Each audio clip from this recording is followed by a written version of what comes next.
Welcome to Toffee TV. It is the match preview, Everton versus Newcastle United. 12:30 kickoff at Goodison on Saturday afternoon. And for me, Baz, this is a game that we simply must win if we want to do anything this season. These are the games that we must win. And I'd like us to win them comfortably as well if we could, but these are the games that we must win. Yeah, definitely.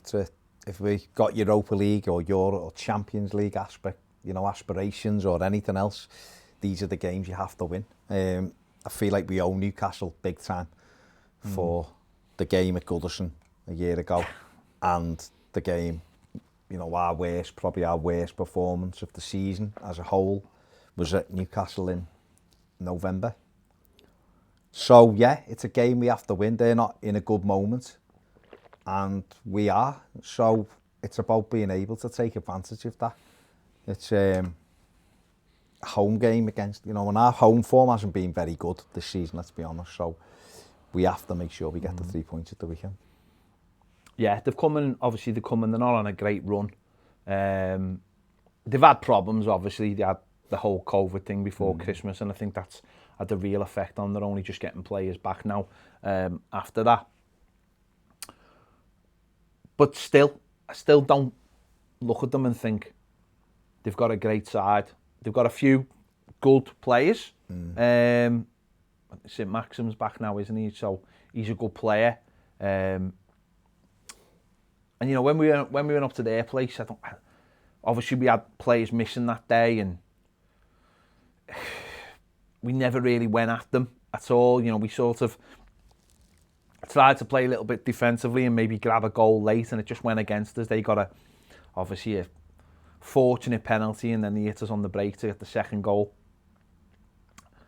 You felt like if we'd had a real goal on that day, we would have beaten them. But that's what I'd like to see on Saturday. That's what I'd like to see. I'd like to see us have a real go at them. I mean, it's been difficult because I know what'll happen. They'll come to Goodison and they'll try and get men behind the ball, and they'll say break us down, and they'll try and hit us on the break like we do. So it will be difficult, but if James Rodriguez and Richarlison and Dominic Calvert-Lewin, when Luca Dean turn up, then we should beat them. As far as I'm concerned, we should have enough to beat them, and if we don't, then you'd have to put it down to the players, because you'd imagine the manager's going to have to will be sending the players out with that as well, because it isn't a game where we can do what we've done in the last few weeks, where we can sit behind the ball. We have to go and try and take it to them. And we've lost games like Leeds and like West Ham at home, where the opposition have done this, and we've not had enough, and we've not looked like we've had the ideas to break them down. Yeah, and I think listen, we've got the Corey back, which is a huge bonus, but yeah, we've got to really have a go at them and see if we can, do something in this game which, leaves them behind, basically. Yeah, we'll have to change our approach, most definitely. We can't. There's no point going into this one and just sitting back and expecting them to come at us and keep the ball, because they'll do the same. I'm sure Steve Bruce, they just got former Everton number 2 Graham Jones in this week as well, haven't they, Newcastle? We announced yesterday. And their plan will be very much come and stifle us. I don't think they'll learn too much from the Leicester game, because we didn't offer much offensively. But from an Everton perspective, I don't expect the manager will play the 4 centre-backs in this one. I think it's the wrong decision if he does. I think we have to be a little bit more attacking. So I'd expect Luca Dean to go back into the back 4. And then in midfield, like you said, Abdoulaye Doucouré's back, which is a huge boost for us. And it will be a case of getting on it and getting at them and getting in front. And if we can get in front against them, we can win the game. Obviously, Richarlison didn't play up at St James's Park, and we missed him badly. So hopefully, he's not in a good moment, is he? At form at the minute, he looks like he's struggling with all sorts, but he's still a threat. He can still get a goal, and we'll need them at the weekend, because they are there for the taking. Yeah, they've only picked up 8 points away from home. Not a great return. You know, at home the other night, they got beat by Leeds 2-1. They played Callum Wilson up front, who's obviously a threat. Yeah. Ryan Wilson behind him, and then 2 banks of 4. Obviously, Ryan Fraser, sorry, will move between the lines. Very functional. Obviously, we've seen it last year, didn't we? I mean, they were getting beat 2-0 and he threw 2 centre-backs on to try and get something out the game, and he did, which is, worst, horrendous night. But that's the Bruce way, isn't he? He's not a tactical dynamo, is he? Do you know what I mean? He knows what he wants. He wants to try and keep it tight, and it seems on the break, and with Fraser and Wilson, he probably feels like he's got something there to do that. But we've got to beat sides like Newcastle. You've got to, and again, that's not like me sitting here being disrespectful. They're not a good side, and if we, they're an average Premier League team. That's all they are, aren't they? And that's the league table. I know they're struggling at the moment, but they're normally halfway up, aren't they? 13th, so between the 10th and 13th maybe. But they're not playing very well. They're struggling. Steve Bruce hasn't had loads of money to spend. They're struggling. And it's about Everton being able to go out and prove they're a better side. And we'll only do that by... And we will work hard, because we do work hard now. There's a level of consistency in this Everton side now. It's not as creative as we'd all like it. It's not as attacking as we'd all like it. But when you've got Hammers, and you've got... Don't forget, Hammers didn't play at Newcastle either in that 2-1 defeat. So when you've got Hammers, you've got Richarlison, you've got Dominic Calvert-Lewin, you've got Luca Dean, like you said, you've got Abdoulaye Doucouré back.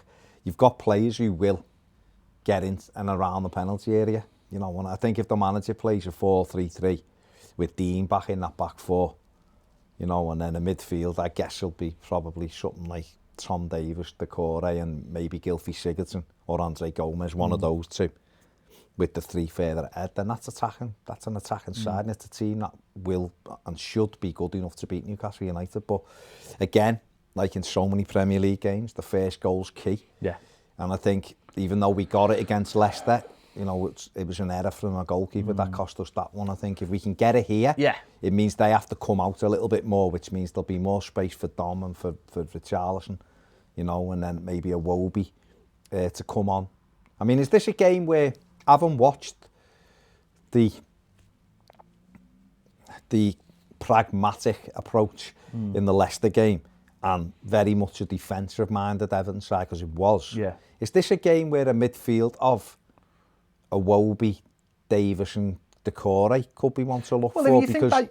If you think you can set up with 3 of Tom Davies, Gomez and Rodriguez against Leicester, if you feel like you can do that, then why can't you set up with Doucouré, Davies and James Rodriguez in a game against Newcastle?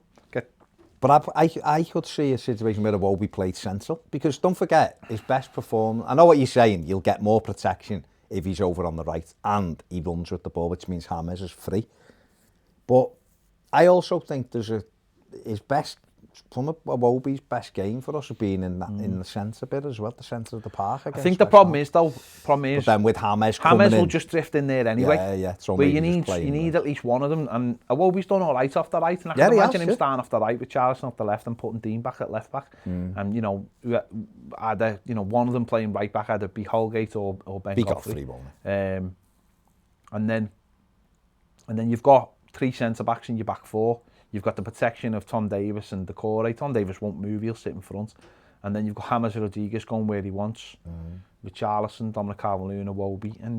And really, you should have enough protection.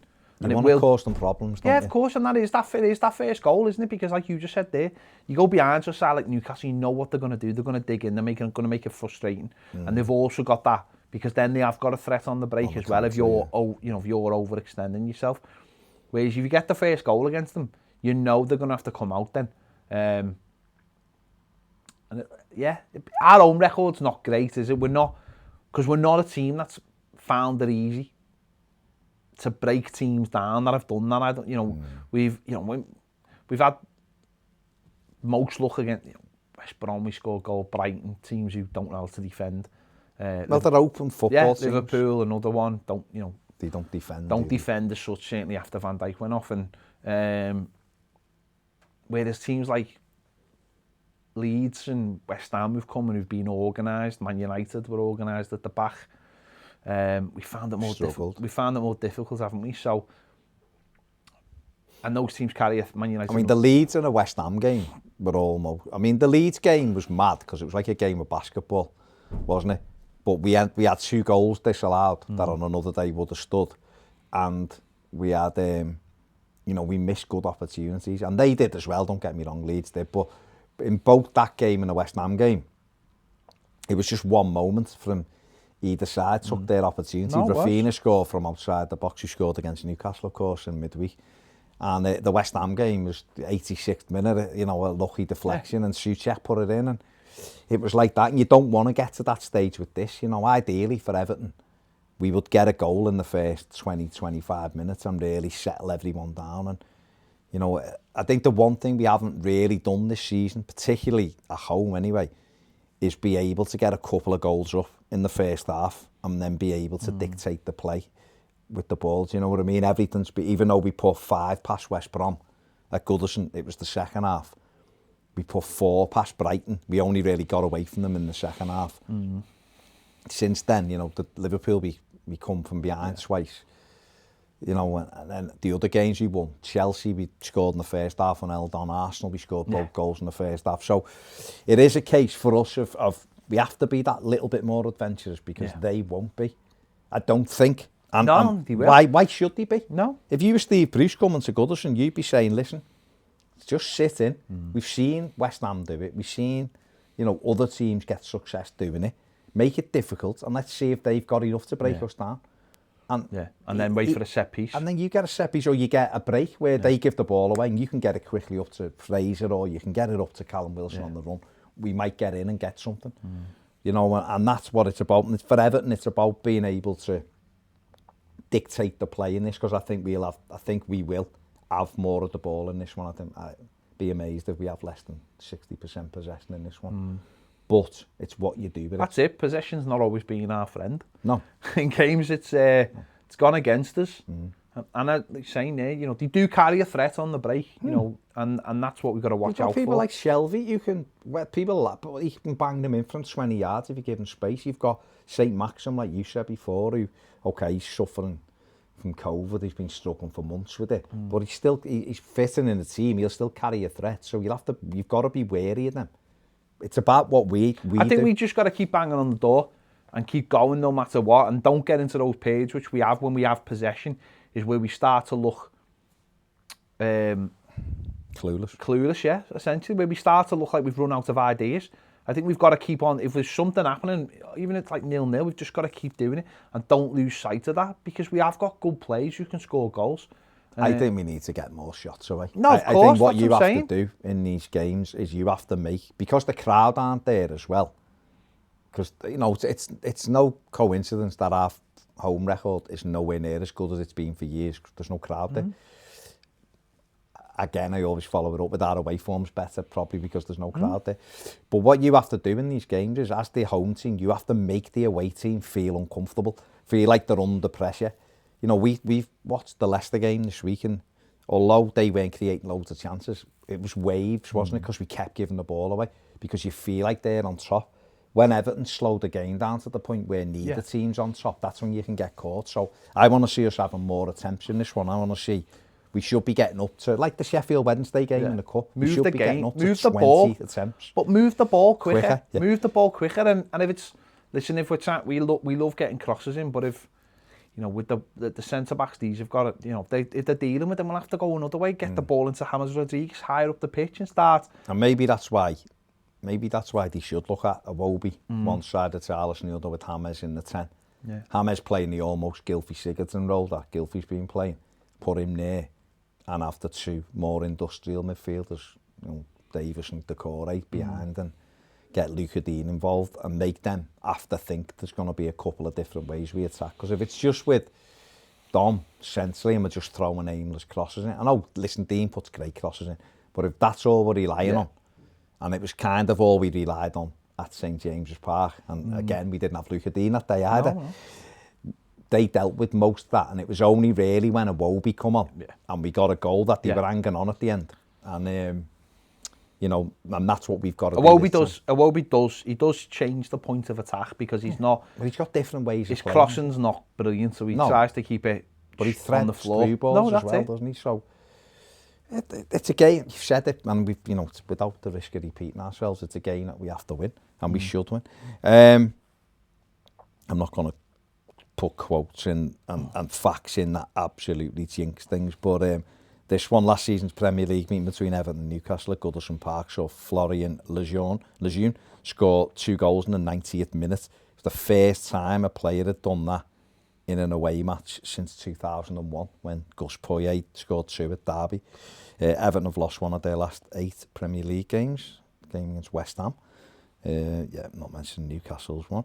I'm not mentioning that one either. In the first 9 Premier League games this season, Everton conceded 16 goals from 42 shots on target, faced 38%, shipping at least twice 7 times. In the last 9 games, they've conceded just 6 goals from 32 shots, 19%.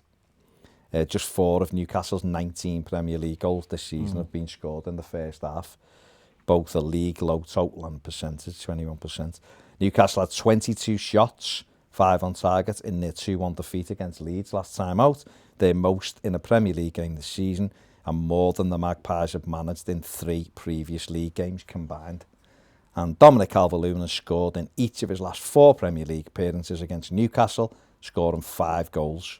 The last player to score in 5 consecutive games against the Magpies was Sergio Aguero. So, I mean, looking at them, there's obviously, it's weighted in Everton's favour, but it means nothing, because the Leicester ones were weighted in our Before we go, does he change the goalkeeper? I would, especially after the mistake, and especially who we're playing. And the fact is, he's been sort of rotating the goalkeeper, so it won't be that much of a big decision. I mean, he gave Robin Olsen his debut at Newcastle, which from nowhere. So I personally would, because I just think it calms everything down. I would. And then give Pickford. But it's also a message to him and everyone else. Yeah, a message. That can't be tolerated. It can't be, no, it's not acceptable, and we all, that's what we have to do. So yeah. There you go. Let us know your thoughts in the comments on this one. Would you drop Pickford? Would you bring Olsen into the side, or would you leave it as it is? And would you go really offensive in this game and try and put Newcastle to the sword anyway? Let us know your thoughts in the comments. Give this video a like, subscribe if you haven't already, and if you want more great videos, join us on Patreon. The link is just down there. See you later.